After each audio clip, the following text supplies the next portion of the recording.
The long hall of the royal palace was bright with the gold light of early morning. The human queen Leora stood at the far end of the room, facing the line of soldiers who had come to report victory. The floors were smooth as glass, and the walls showed carvings of the great battles that had built her empire. Outside the windows, banners waved in the wind of 1,000 cheering citizens. It had taken 12 long years of war to reach this day. 12 years since the colonies had risen in rebellion against the capital. 12 years of endless fighting among the stars. Queen Leora had been young when the war began. Now her eyes carried the stillness of someone who had seen too many friends become names on stone. The great doors opened, and another group marched, and this time the prisoners. They were rebels from the outer colonies, tired and defeated. Chains clinked at their wrists as they walked. The crowd in the gallery whispered softly. The queen did not move. She stood tall and silent in her silver armor, her crown a narrow ring of light. She had to look strong. A queen could never look uncertain, not today. The leader of her guard, Commander Holt, bowed before her and spoke loudly so that everyone could hear. Your Majesty, the last group of rebels has been captured. The rebellion is finished. Humanity is united again under your rule. The crowd began to cheer. Drums sounded, and the hall filled with the noise of joy and pride. But Queen Leora did not feel joy. Instead, she felt a strange emptiness deep inside, as if victory had come at a price she could not name. She nodded slowly, thanked her commander, and raised her hand for silence. Bring them forward, she said. Her voice was calm but heavy. Let the records show who they are, and let justice be done. The prisoners were led forward one by one. Soldiers read their names and crimes while scribes wrote down every word. Some of the rebels looked frightened, others stood tall and defiant. The queen tried not to look at them too long. She had given orders that all were to be treated fairly, but she knew that mercy was a rare thing in times like these. Her people wanted punishment, not forgiveness. Then, as the next man was brought forward, something inside her went still. He walked differently from the others. There was no fear in his steps, only quiet strength. His face was older now, marked by years of fighting, but there was no mistaking him. For a heartbeat, she could not breathe. The hall around her seemed to vanish. Her eyes widened, and she whispered before she could stop herself. Gabriel. The commander glanced at her in surprise, but said nothing. The soldiers looked uneasy, unsure if they had done something wrong. The man kept his gaze fixed on her. His hands were chained, but his eyes were clear and steady, the same eyes she had once looked into every morning years ago. The queen's heart pounded. Memories struck her one after another, quiet mornings on a small colony world before she became queen. Shared plans for a better future, laughter under strange skies. Gabriel had been her teacher, her friend, and later her husband. They had dreamed of leading humanity into an age of peace. But when politics tore the world apart, they had chosen opposite sides. Everyone in the hall could feel the tension. The commander stepped forward, ready to give an order, but she raised her hand to stop him. "What is his name?" she asked, though she already knew. The soldier reading the list looked nervous. Rebel Captain Gabriel Holt, accused of leading armed resistance against the crown. Gabriel Holt, the queen, repeated softly. She should have regarded him as the enemy, yet her voice carried both anger and sorrow. He bowed his head slightly, but his tone was calm. "Your Majesty," he said, the words careful but not fearful. The air between them thickened. The people watching did not know the history of what they saw, but they could feel its weight. Some sensed that the queen's still face hid a storm of emotion. "Remove the others," she said at last. "I will see this one alone." The hall emptied quickly. Only the guards remained at a distance. Queen stepped closer. The chains at his wrists glimmered in the light. For a long time, she said nothing. "You should be dead," she said finally. "I was close many times," he answered quietly. "But I had something worth fighting for." Her voice trembled despite herself. "You fought against me." He looked at her, not at the crown, not at the queen, but at the woman she used to be. "I fought for the promise we once made," he said. "The one about freedom and kindness before the empire and the crown."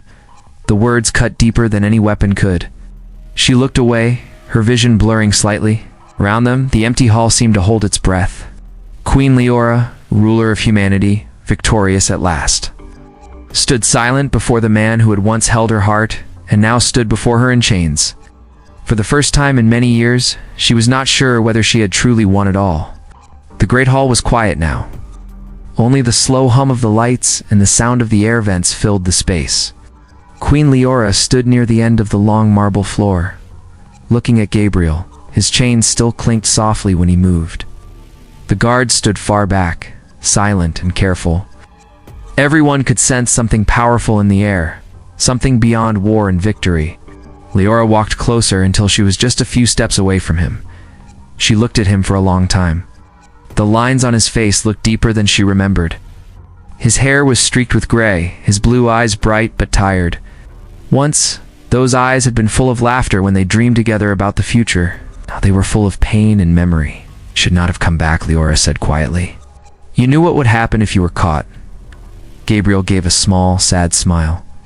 "I did not plan to be caught. But every war ends somehow, doesn't it? I wanted to see how you would choose to end it." Her heart stirred. His voice sounded the same as before, calm, strong, and stubborn. It reminded her of the man who had once promised her the stars. But that was long ago, before crowns and battles and broken vows. "You call it choice," she said slowly. "I call it duty. I kept the people together. I stopped the killing. I gave order to chaos." He met her eyes. "And in return, you built a throne on fear," he said softly. "You stopped the killing, but you also stopped people from living freely. You and I swore we would never become what we once fought against." Leora's jaw tightened. She turned away, walking a few steps to the tall windows that reached from floor to ceiling. Beyond them, the capital city spread out like a sea of light. Towers rose into the soft haze of dawn. The streets were full of people cheering, waving flags, celebrating victory. "They love me," she said as if to herself. "They finally have peace." Gabriel's chains rattled when he moved.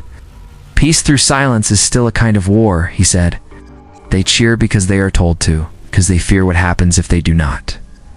The queen clenched her hands. She wanted to deny it, but something inside her knew he was not wrong. There had been reports small uprisings crushed quickly, citizens who disappeared for speaking against the crown. She had told herself it was necessary that order must come before kindness. But now with him standing here, those reasons sounded fragile. She turned back toward him. "You destroyed cities," she said sharply. "You cost thousands of lives." He nodded once, his expression heavy. "Yes," he said. "I am guilty of that. I fought for freedom, but it became blood. I had to watch villages burn because I believed the people must learn to fight back. I do not regret wanting freedom, but I regret what it cost." The queen studied him in silence. Even now, he did not try to defend himself with proud words. He spoke the truth, simply and clearly, as he always had.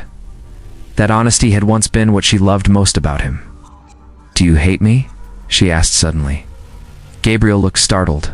"Oh," he said, "I never could." The reply struck her heart like an arrow. She felt a sting behind her eyes, but did not let the tears fall. She was still a queen.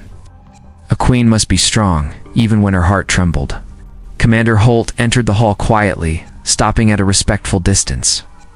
"Your Majesty," he said, "the council waits for your verdict. The people want justice. What are your orders concerning the rebel leader?" Leora did not answer right away. She looked again at Gabriel. His hands were bruised, but he stood straight, proud even in defeat. Everyone expected her to declare his death then and there. It would be the easy path, the path of a ruler who showed no weakness. At last she said, "Take him to the royal prison. He will face judgment after I have spoken with the council." The commander hesitated for a second, then he bowed deeply. "To command, Your Majesty." Two guards stepped forward and took Gabriel by the arms. As they began to lead him away, he turned and met her eyes one last time. There was no fear in his look, only sorrow, and something that might have been hope.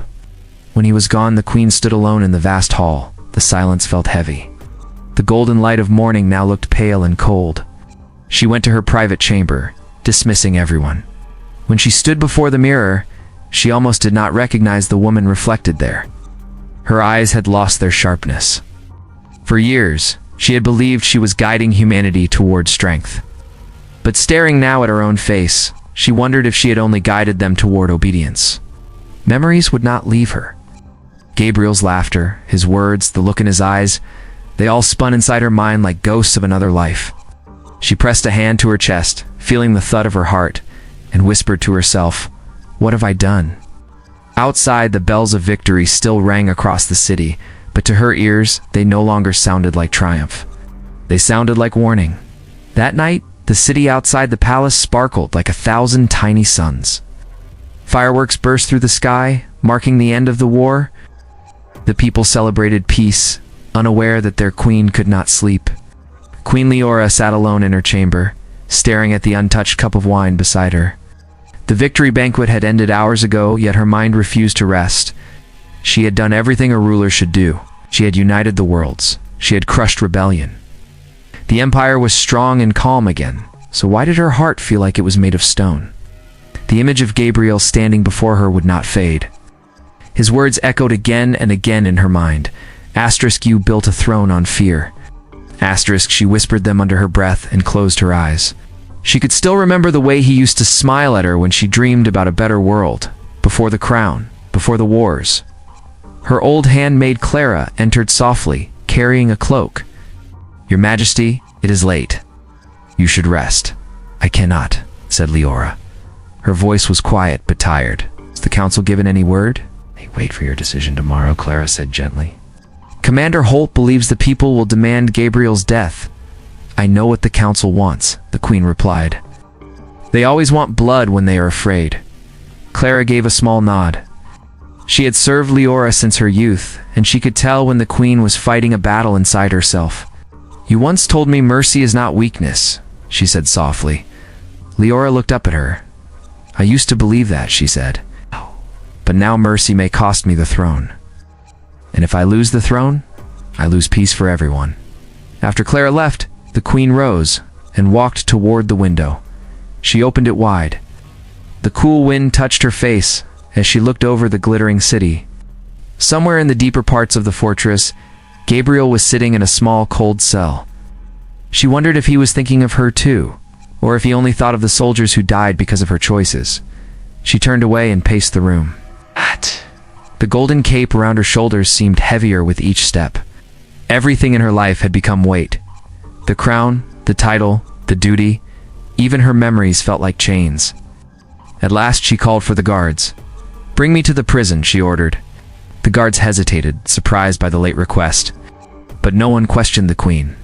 Within minutes, she walked through the lower halls, where the air was colder and the light dimmer. The thick walls smelled faintly of iron and dust. When she reached Gabriel's cell, she dismissed the guards outside. He was sitting on a narrow bench, his hands resting in the lap of his torn jacket. He looked up when he heard her steps. "I did not expect you tonight," he said calmly. "You never expect me," she said, stepping closer. "You always act as though you know everything, until the moment you are wrong." There was the ghost of a smile on his face. "That sounds like something you used to say to me when we argued." She gave a thin smile, but quickly let it fade. "You speak as if those days still matter." "They matter to me," he said simply. For a while, neither spoke. The silence stretched between them like an unhealed wound. Leora finally said, "The council wants your execution at dawn, and what do you want?" he asked. Her fingers tightened around the edge of her cloak. "I want peace," she said slowly. "But I no longer know what peace means." Gabriel rose and walked closer to the bars. The light from the small lamp flickered across his face. "Peace when spoken from a throne always means silence," he said. "Peace from the heart means forgiveness." "Eh? Do you remember when we built our first ship? You said one person's kindness could guide thousands? You have the power to prove that again." His words shook her more than she wanted to admit. She had been strong long enough to order armies, but never strong enough to question her own power. "I do not know if the people will forgive you," she whispered. "I do not ask them to," he said. "I only ask that you forgive yourself for what this war made you become." The queen took a slow step back. Her throat burned. There was so much she wanted to say, but years of command had stripped away the language of simple truth. At last she said, "I never stopped caring for you, Gabriel." He looked at her, surprised but calm. "Then prove it," he said. "Save them. Save yourself." She turned sharply, brushing her hand across her face. No one can save everyone, she said. But perhaps I can save what is left. She left the cell and walked back through the long, dark corridor. The guards joined behind her silently, not daring to ask where she had gone. When she reached her chamber, she stood before the mirror again. For the first time in many years, she removed her crown and placed it on the table beside her. Without it, she looked smaller, more human. She touched her reflection gently and whispered, "Tomorrow will change everything." Outside, the city slept deeply, unaware that its queen stood at the edge of choice. Tomorrow would test not the strength of her rule, but the strength of her heart. The next morning came quiet and gray. Soft mist wrapped around the palace towers, hiding the sunrise. The celebrations in the city had ended, leaving the streets empty. Only the sound of the palace guards' changing shift broke the silence. Queen Leora woke before dawn. She had not slept. Her mind had been full of voices, her council's harsh demands, the cries of the people who wanted revenge, and Gabriel's calm voice asking her to forgive herself. She stood by her window again, wearing a simple black robe instead of a royal cape. The table beside her still held the crown she had removed the night before. She touched the crown with her fingertips. It was beautiful, made of pale gold and bright stones. Once, she would have seen it as a symbol of victory. Now, it felt like a chain. Every gem seemed to whisper the cost of keeping power. When the first light reached the edge of her window, the queen left her room and walked to the council chamber. The room was already full. The counselors rose when she entered. Commander Holt stood beside the great table, ready to speak. He looked neat and proud, though his eyes were sharp with worry. "Your Majesty," he began, "we wait for your judgment." "The people are outside the gates. They expect justice this morning." Leora sat in her chair at the end of the long table. The silence was heavy. She could feel every gaze pressing against her, waiting for her to confirm what they already believed she would do. "Justice," she said softly. "That word has become heavy in this palace." "Tell me, Commander, what do you think justice is?" Holt straightened. "Justice is balance, Your Majesty. Those who destroyed the Empire must pay for what they have done. The citizens demand Gabriel's death. Only that will show we are strong." The Queen looked at him for a long moment. "And after that, will death bring them peace? Will it bring me peace?" The commander looked confused. "Peace is security, Your Majesty. And security is won with control." Leora leaned back in her chair. "You sound like me 10 years ago," she said quietly. "But I no longer know if control is the same as peace." The council members exchanged uneasy looks. Some whispered to one another.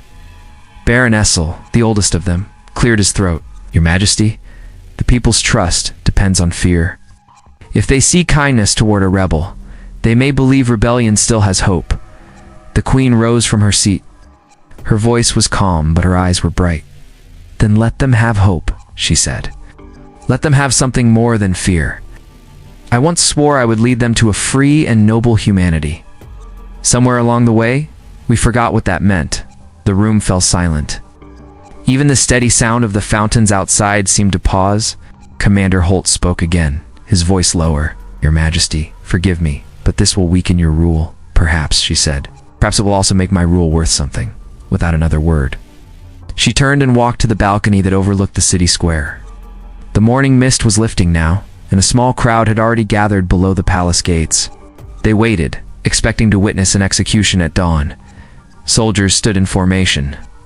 The great bell of the capital hung silent, ready to ring when the Queen gave her command. Leora looked down at them. So many faces, so many shouts for justice that sounded more like hunger for blood. She felt a sharp ache inside her chest. She remembered the first time she had stood before them as a young queen, promising a new era of peace. That promise now echoed like an empty room. She turned toward the guards. "Bring him here," she said. Within minutes, Gabriel was brought up from the prisons.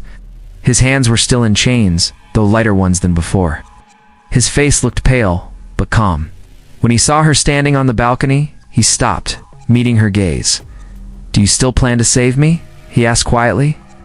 "I do not know if I can save anyone," she answered. "But I can try to save what remains of my soul." They walked out onto the balcony together.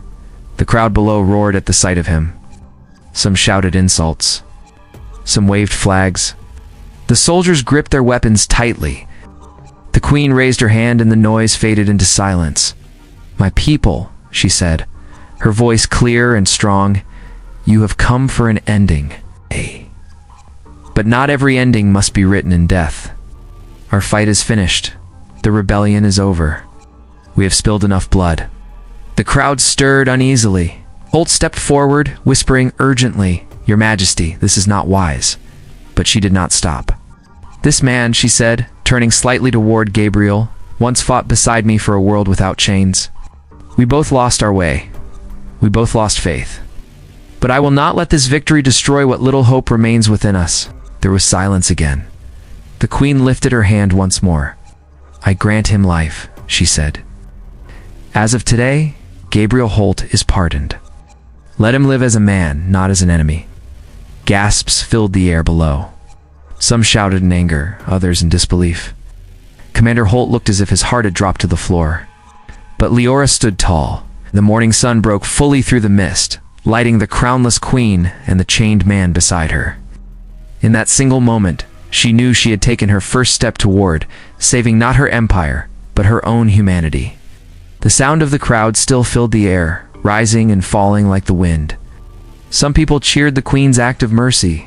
Others shouted in anger. No matter what they felt, everyone knew that something had changed that morning. Queen Leora had broken the old rules of fear. She stood on the balcony beside Gabriel, her heart beating fast.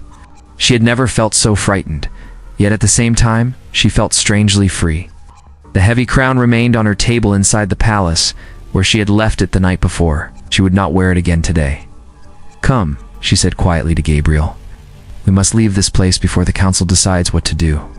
He gave her a slow nod. "You know this will not end quietly," he said. "I know," she replied. "But it will end truthfully." The guards escorted them down the long marble corridor.